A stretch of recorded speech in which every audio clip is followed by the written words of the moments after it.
ಒಂದು ಸುಂದರವಾದ ಹಳ್ಳಿಯಲ್ಲಿ ಹಚ್ಚು ಹಸಿರಾಗಿ ಬೆಳೆ ಚೆನ್ನಾಗಿತ್ತು. ಆ ಹಳ್ಳಿಯಲ್ಲಿ ರಾಮಯ್ಯ ಎಂಬ ರೈತನು ವಾಸಿಸುತ್ತಿದ್ದ.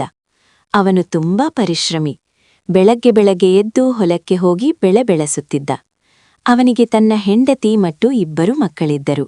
ಅವರ ಜೀವನ ಸಂಪೂರ್ಣವಾಗಿ ಕೃಷಿಯ ಮೇಲೆ ಅವಲಂಬಿತವಾಗಿತ್ತು. ಆದರೆ 1 ವರ್ಷ ಮಳೆ ಸರಿಯಾಗಿ ಬಂದಿಲ್ಲ. ಹೊಲದಲ್ಲಿ ಬಿತ್ತಿದ ಬೀಜಗಳು ಒಣಗಿ ಹೋಗಿದವು. ರಾಮಯ್ಯನು ತುಂಬಾ ಕಷ್ಟಪಟ್ಟು ಸಾರ ತೆಗೆದುಕೊಂಡು ಮತ್ತೆ ಬೆಳೆ ಬೆಳೆಸಲು ಪ್ರಯತ್ನಿಸಿದ. ಆದರೆ ಮತ್ತೆ ಮಳೆ ಬಂದಿಲ್ಲ. ಹೀಗೆ 2 ವರ್ಷಗಳ ಕಾಲ ಬೆಳೆ ನಷ್ಟವಾಗುತ್ತಾ ಬಂದಿತು. ಸಾಲ ಹೆಚ್ಚಾಗುತ್ತಾ ಹೋಯಿತು. ಮನೆಯಲ್ಲೂ ಊಟಕ್ಕೂ ಕಷ್ಟವಾಯಿತು. ಮಕ್ಕಳ ಶಿಕ್ಷಣ ನಿಂತಿತು. ಹೆಂಡತಿಯ ಕಣ್ಣಲ್ಲಿ ಕಣ್ಣೀರು ತುಂಬಿತು. ಒಂದು ದಿನ ರಾಮಯ್ಯನು ಹೊಲದ ಮಧ್ಯದಲ್ಲಿ ಕುಳಿತುಕೊಂಡು ಯೋಚಿಸುತ್ತಿದ್ದ. ನಾನು ಇಷ್ಟು ದುಡಿಯುತ್ತಾ ಇದ್ದರೂ ಯಾಕೆ ಇಷ್ಟು ಕಷ್ಟ ಎಂದು ಅವನು ನೋವಿನಿಂದ ಅತ್ತ.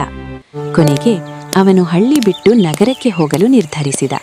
ಅಲ್ಲಿ ಕೂಲಿ ಕೆಲಸ ಮಾಡತೊಡಗಿದ. ಆದರೆ ಅವನ ಮನಸ್ಸು ಸದಾ ತನ್ನ ಹೊಲದ ಕಡೆಗೇ ಇತ್ತು. ಹೀಗೆ ತನ್ನ ಜೀವನವನ್ನು ನಡೆಸುತ್ತಿದ್ದ.